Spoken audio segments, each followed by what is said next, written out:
बहुत ही अच्छा percentile score करना है। आपका फोकस क्या होना चाहिए? पीसीएम है, अगर इंजीनियरिंग में अगर आपको जाना है, यहाँ पे अगर आप ध्यान से देखने की कोशिश करोगे, सबसे पहले कमेंट करके मुझे ये बताओ कि आप में से कितने स्टूडेंट पीसीएम वाले हैं, कितने स्टूडेंट पीसीबी वाले हैं। दोनों के लिए ये मेरा वीडियो है। अगर आपका टारगेट है कि भाई बहुत ही अच्छा परसेंटाइल स्कोर करना है तो आपको इस वीडियो को देखना चाहिए। और यहां पे सभी चीजें A to Z मैं आपको बताने वाला हूं, बहुत ही अच्छे तरीके से आपको देखना चाहिए। देखो, मैं आपको बताने जा रहा हूं कि सबसे पहले आपका फोकस क्या होना चाहिए। देखो, दो तरह से है। देखो, अगर आपका पीसीएम है, अगर आपका सपना इंजीनियरिंग में जाना है, अगर इंजीनियरिंग में अगर आपको जाना है तो आपको अपना पीसीएम ग्रुप रखना चाहिए। मैं यहां पे आपको बता रहा हूं पीसीएम। अब देखो दोस्तों, यहां पे अगर आप ध्यान से देखने की कोशिश करोगे तो ये 50 मार्क्स का रहेगा, ये भी 50 मार्क्स का रहेगा और ये 100 मार्क्स का रहेगा। यहां पे ये पूरा का पूरा पार्ट मैंने आपको बता दिया, 50 50 और 100, तो टोटल ये कितने मार्क्स का हो जाएगा दोस्तों? 200 मार्क्स का। तो आपको समझ में आ रहा है कि मैथ का वेटेज कितना? 50%। अगर आपका इंजीनियरिंग में जाना है, टॉप कॉलेजेस में जाना है, तो मैं आपको ये बोलना चाहता हूं कि आपका मैथ पे फोकस बहुत अच्छा होना चाहिए। अगर आपने यहाँ पे 200 में से अगर समझो आपने 140 प्लस भी मार्क्स अगर आपने स्कोर कर लिया तो भी आपका काम बहुत अच्छा हो जाता है। कि मतलब बहुत अच्छा है कि अगर 160 तक कर लिया तो बहुत अच्छा हो जाएगा। तो इसलिए हम हमेशा फोकस मैथ के ऊपर बहुत ज्यादा करते हैं। और ये दोनों सब्जेक्ट में से केमिस्ट्री के ऊपर थोड़ा हमारा फोकस ज्यादा रहता है, क्योंकि फिजिक्स में हमेशा देखा गया कि बहुत ही ट्रिकी टाइप के क्वेश्चन आते हैं। बट अगर ये दोनों पे फोकस अच्छा है, थोड़ा बहुत फिजिक्स 2 पे फोकस अच्छा है, तो आपका काम हो जाएगा। अब अगर आपका पीसीबी ग्रुप है तो देखो, अगर किसी का सपना है कि भाई मुझे फार्मेसी कॉलेज में जाना है तो आपको इसके थ्रू जाना होगा। अब यहां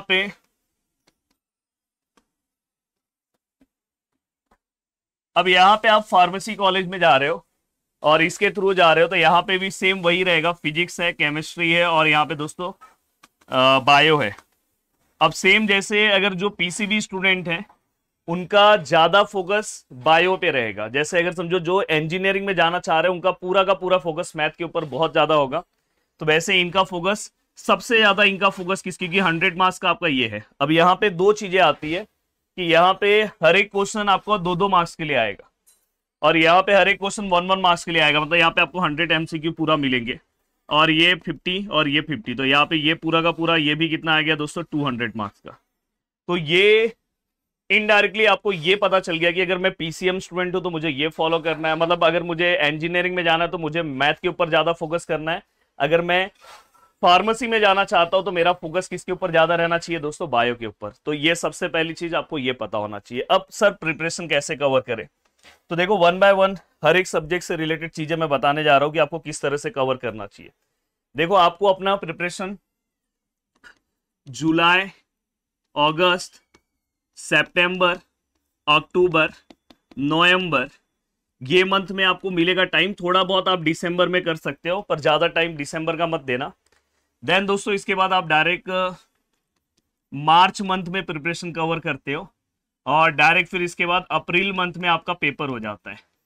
ये पूरा का पूरा आपका सीक्वेंस है। अगर आप बहुत ही दिमाग से जाओगे तो काम हो जाएगा। पूरे के पूरे सिलेबस में 12th का जो सिलेबस है दोस्तों 80% आता है। 80% मतलब 80% वेटेज 12th के ही सिलेबस का है।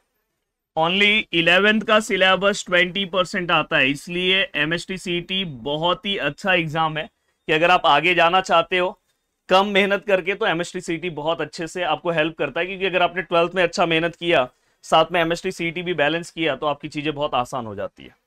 अब यहां तक की चीजें अगर मैंने बता दिया है तो आपको टारगेट क्या रखना है दोस्तों? देखो, सबसे पहले कि अगर आप पीसीएम स्टूडेंट हो या पीसीबी स्टूडेंट हो, तो देखो, अगर पीसीएम स्टूडेंट हो तो आपका फोकस मैथ के ऊपर बहुत ज्यादा होना चाहिए। अगर आप पीसीबी स्टूडेंट हो तो आपका फोकस बायो के ऊपर बहुत ज्यादा होना चाहिए। पढ़ने का आपका स्टाइल क्या होना चाहिए वो भी मैं आपको समझाना चाहता हूं। देखो, आप 12th के टॉपिक को कैसे कवर करो, क्योंकि 12th का वेटेज 80% है। आपका ध्यान मैथ के ऊपर सबसे ज्यादा होना चाहिए और बायो के ऊपर पीसीबी स्टूडेंट का ध्यान सबसे ज्यादा होना चाहिए। जैसे अगर समझो मैंने आज 12th क्लास में मैथमेटिकल लॉजिक पढ़ा, जैसे अपना 16 से आपको पता है रैंकर बैच स्टार्ट हो रहा है। रैंकर बैच अपना स्टार्ट हो रहा है 16 से, तो हम मैथमेटिकल लॉजिक स्टार्ट कर देंगे। और आपको पता है कि मैं 30 से आपको हमारा कौन सा बैच स्टार्ट हो रहा है? जीवन बैच स्टार्ट हो रहा है, जो एमएसटी सीईटी का बैच है और स्पेशली मैथ का बैच है, और जो मैं ही लेने वाला हूं। तो अगर आप जब मैथमेटिकल लॉजिक पढ़ते हो, तो मैथमेटिकल लॉजिक जब आप पूरा का पूरा कंप्लीट कर लो, फिर उसके बाद आप एमएसटी सीईटी का मैथमेटिकल लॉजिक पढ़ो, तो उससे क्या होगा कि आपका 12th भी स्ट्रांग होगा, ये भी स्ट्रांग होगा। जैसे आपने मैट्राइसिस कवर कर दिया 12th का, फिर उसके बाद आप एमएसटी सीईटी का मैट्राइसिस कवर करो, तो देखो आपको दोनों में डिफरेंस भी समझ में आएगा। आपको ये भी पता चलेगा कि मुझे क्या इसमें एक्स्ट्रा पढ़ना है, और कैसे एमएसटी सीईटी इसके कंपैरिजन में, बोर्ड के कंपैरिजन में कैसे थोड़ा सा ज्यादा मेहनत लेता है, और इनडायरेक्टली आपका बोर्ड भी स्ट्रांग होगा। तो इस सीक्वेंस में जाओगे तो जैसे जैसे आपके 12th के लेसन कवर होते जाएंगे, जैसे हर मंथ में कम से कम 2-2 लेसन आप कवर करोगे ही हर मंथ में 12th के, दो, मैं मिनिमम बोल रहा हूँ, कहीं कहीं किसी मंथ में फिर जब छोटे लेसन होते हैं तो 3-3 भी हो जाते हैं, और वो लेसन आप कवर कर रहे हो तो एमएसटी सीईटी में भी वो लेसन आप कवर करते जाओ।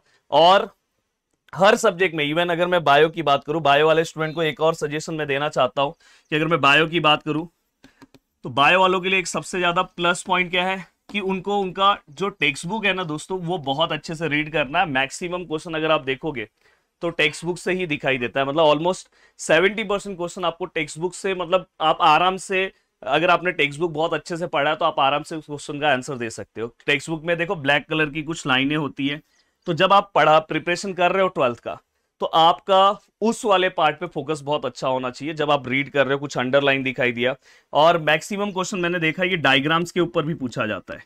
डायग्राम्स में आपको कुछ साइकिल्स है, कुछ है, तो आपको पता होना चाहिए कि उसमें किस तरह से क्या आ रहा है, फिर उसके बाद क्या आ रहा है। तो इस तरह से भी कभी कभार क्वेश्चन पूछा जाता है, तो आराम से आप बायो के अंदर 100 मार्क्स स्कोर कर सकते हो आराम से। और मैथ में भी अगर आपने 100 मार्क्स स्कोर किया तो इस सीक्वेंस में आप जाओगे 12th में, आप आराम से पूरा का पूरा फोकस वाइज चीजों को कवर करोगे। मॉक टेस्ट दे दो। मॉक टेस्ट अगर आप समझो यूट्यूब से मेरे पढ़ रहे हो यूट्यूब पे, तो यूट्यूब पे भी मैं कुछ दिनों में कुछ मॉक टेस्ट दे दूंगा आपको एप्लीकेशन के ऊपर, प्रदीप गिरी कॉलेज एंड स्कूल। और वैसे जो है बैच में मेरे स्टूडेंट है उनको तो मॉक टेस्ट मैं देने वाला हूँ, 5 मॉक टेस्ट आपके लिए मैंने रखा है, तो जिससे आपको खुद पता चलेगा। और यहाँ पे मैंने चैप्टर वाइज प्रैक्टिस भी रखा है, लास्ट में क्रैश कोर्स भी रखा है, तो जिससे आपको खुद पता चलेगा कि आप कितना, मतलब अपने आप को तैयार कर पा रहे हो। अब मैं देखता हूं ना 90% स्टूडेंट अभी जेई का प्रिपरेशन करते हैं, नीट का प्रिपरेशन करते हैं, पर लास्ट में जैसे ही नवंबर, दिसंबर, जैन मंथ आता है वो एमएसटी सीईटी की ओर आ जाते हैं। अगर उस टाइम पे आप एमएसटी सीईटी की ओर आओगे तो आपके पास टाइम बहुत कम होगा, इसलिए अगर आप साथ में इस एग्जाम को तैयार करते हो तो आपको यहाँ पे नेगेटिव मार्किंग है। नेगेटिव मार्किंग यहाँ पे नहीं है दोस्तों, बाकी के एग्जाम में नेगेटिव मार्किंग है, तो ये आपको प्लस पॉइंट है जिससे आप अच्छा परसेंटाइल ला सकते हो। तो अगर आपको 99+99 अगर परसेंटाइल स्कोर करना है तो सबसे ज्यादा आपका फोकस ये 2 सब्जेक्ट पे, यहाँ पे मैथ पे होना चाहिए। कम से कम यहाँ पे ट्राई करना है कि 100 मार्क्स स्कोर करना है। अब अगर आपने 12th का सभी टॉपिक अच्छे से कवर कर दिया तो 11th का हर मंथ में एक टॉपिक कवर करो, हर मंथ में एक टॉपिक कवर करोगे ना तो भी आपका हो जाएगा। और लास्ट के मंथ में जो गिने चुने टॉपिक है 1-2 वो कवर कर लो एक ही साथ, या तो किसी मंथ में आप 2-3 टॉपिक एक साथ 11 के कवर कर लो। हर टॉपिक के एक ही क्वेश्चन दिखाई देंगे, ज्यादा क्वेश्चन नहीं है, मतलब 11 के बस 10 क्वेश्चन आएंगे मैथ के अंदर। हाँ, बायो के अंदर आपको 11 का 20 क्वेश्चन दिखाई देगा। बस आप क्या करो पता है, 11 का जो भी पार्ट आने वाला है उसको आप अच्छे से पढ़ लो। अब देखो 11th का मैं आपको सिलेबस भी बता दे रहा हूँ। देखो ये 11th का अगर हम बायो का सिलेबस देखेंगे तो ये सिलेबस है। अगर आप ध्यान से अच्छे से देखने की कोशिश करोगे तो यहाँ पे ये अपना मैथमेटिक्स का 11th का पार्ट है। इवन यहाँ बहुत ज़्यादा नहीं है, अगर आप एक बार आपने अगर समझो 11th अच्छे से नहीं भी पढ़ा तो इसके जो PYQs हैं वो अच्छे से प्रैक्टिस कर लो। हाँ, बायो के लिए थोड़ा सा आपको बहुत पीछे तक PYQs कवर करना होगा, कम से कम पिछले 10 साल का तो करना होगा, पर मैथमेटिक्स के लिए पिछले 2, 3, 4 साल का कर लोगे काम हो जाएगा। मतलब अराउंड 23, 24, 25 इनफ है, बहुत हो गया। उसी तरह के क्वेश्चंस, इवन बहुत सारे क्वेश्चन तो रिपीटेड दे देते हैं, तो ये आपके लिए सबसे प्लस पॉइंट है। अब बात आती है सर फिजिक्स और केमिस्ट्री को कैसे बैलेंस करें। देखो दोस्तों, केमिस्ट्री दोनों के लिए है, तो केमिस्ट्री में मैं आपको सीधा सीधा ये बताना चाहता हूं कि केमिस्ट्री में देखो ये 11 का पार्ट है, और 12 का तो कोई दिक्कत नहीं है, 12 का तो पूरा सिलेबस ही है। तो केमिस्ट्री वाले पार्ट में सेम वैसे ही फंडा करो, 12th साथ में कवर करते जाओ। ट्राई करो कि हर मंथ में 2 लेसन आपका कवर होना चाहिए। जो आपका 12th के लेसन कवर हो गए तुरंत उसका एमएसटी सीटी कवर कर दो। और आप केमिस्ट्री और फिजिक्स खुद से भी पढ़ सकते हो, इवन केमिस्ट्री तो आप आराम से पढ़ सकते हो, इवन उसके बहुत सारे वीडियोस यूट्यूब पे अपने अवेलेबल है, उसका आप रेफरेंस ले सकते हो। और साथ में मैं आपको बताना चाहता हूँ कि हर एक सब्जेक्ट के लिए ये कोई प्रमोशन वीडियो नहीं है। देखो मार्केट में आपको बहुत सारे लोग बुक देंगे, बहुत सारी चीजें हैं, पर मैं आपको बोलना चाहता हूं कि सबसे अच्छा बुक टारगेट पब्लिकेशन का है। ये कोई प्रमोशन वीडियो नहीं है, आप लोग ये वीडियो नहीं है, नहीं तो आप सोचोगे कि मैं प्रमोशन कर रहा हूं, बिल्कुल नहीं। मैंने बुक को देखा है तो मुझे वो बुक, मैं पर्सनल अपना ओपिनियन दे रहा हूं, मुझे अच्छा लगा है, तो आप उस बुक का रेफरेंस ले सकते हो। और मैं आपको बोलना चाहता हूं साथ में आपको अपना महाराष्ट्र बोर्ड का जो स्टेट का बुक है वो रखना है साथ में। अगर आप मेरे मैथ वाले बैच से हो तो आपको तो कोई बुक लेने की जरूरत नहीं, जितना बताऊंगा बस उतना कवर करना है। और पर अगर आप साथ में प्रिपरेशन कवर कर रहे हो तो एक खुद से प्रिपरेशन कवर कर रहे हो तो टारगेट पब्लिकेशन का बुक ले लोगे तो अच्छा है हर एक सब्जेक्ट का, जिससे आपको पता चल जाएगा कि भाई क्वेश्चन कैसे आते हैं और थोड़ी बहुत चीजें आप आराम से बहुत अच्छे से प्रैक्टिस कर सकते हो। मार्केट में बहुत सारे बुक्स हैं, वही सब बुक्स आपको देंगे, पर वो देखोगे तो सबसे अच्छा बुक मुझे, मतलब मेरे अकॉर्डिंग बता रहा हूँ कि मैं पर्सनल जो मैंने देखा है तो मुझे वो लगा है, तो आप टारगेट पब्लिकेशन का ले सकते हो। अब देखो दोस्तों यहाँ पे इसमें 12th वाले एमएसटी सीईटी में सबसे ज्यादा रोल, मतलब इसमें अगर मैं बोलूँ तो 70% रोल ना 12th के टेक्स्ट बुक का है, ये ध्यान रखना। 12th के टेक्स्ट बुक का 70% रोल है, तो जब आप कोई भी टॉपिक प्रिपेयर कर रहे हो तो थोड़ा सा 12th का टेक्स्ट बुक देखते जाओ, साथ में आप अपना जो भी आप जिस पीवाईक्यूज बुक से पढ़ रहे हो वो रखो और साथ में 12th का करते जाओ। 12th वही टारगेट रखो 2 लेसन, फिर 11th का 1 लेसन, 2 लेसन फिर 11th एक, हर मंथ का रखोगे आराम से। सेम ऐसे ही आपको फिजिक्स भी करना है, फिजिक्स भी 2 लेसन ये। और मैं बोलूंगा सबसे पहले आप फिजिक्स 1 से अच्छा फिजिक्स 2 कवर कर दो। फिजिक्स 2 वाले टॉपिक्स ना बहुत अच्छे से आप उसके आंसर्स दे सकते हो। फिजिक्स 1 में कैसे है पता है, हर स्टेप्स में कुछ ना कुछ डेरिवेशंस के स्टेप्स आते हैं जहां पे आपका नॉलेज बहुत स्ट्रांग चाहिए, तो आप फिजिक्स 2 पहले स्ट्रांगली कर दोगे तो हो जाएगा। तो इस तरह से आप अपने मैक्सिमम टॉपिक कवर कर सकते हो और आप अपने टारगेट तक पहुंच सकते हो। कौन सा बुक लेना है, कैसे अपनी चीजों को कवर करना है, एक मंथ में कितने लेसन कवर करने हैं, सब चीजें मैंने बता दी है। अगर आप पीसीएम ग्रुप के स्टूडेंट हो, अगर आप मेरे बैच से जुड़ना चाहते हो, 30 जून से मेरा बैच स्टार्ट हो रहा है और अभी भी बैच के ऊपर डिस्काउंट हमने दे के रखा है। आज भी डिस्काउंट होगा जिस दिन ये वीडियो आ रहा है, हाँ शायद इसके बाद अगर आप इस वीडियो को देख रहे होंगे तो नहीं होगा। PGA 300 का कूपन कोड यूज करके आप मेरे बैच से जुड़ सकते हो। अदरवाइज अगर आप खुद से भी प्रिपरेशन कर रहे हो तो कोई दिक्कत नहीं है। वीडियो को देखने के लिए दिल से थैंक यू सो मच दोस्तों, मिलते हैं नेक्स्ट वीडियो में। जय हिंद दोस्तों।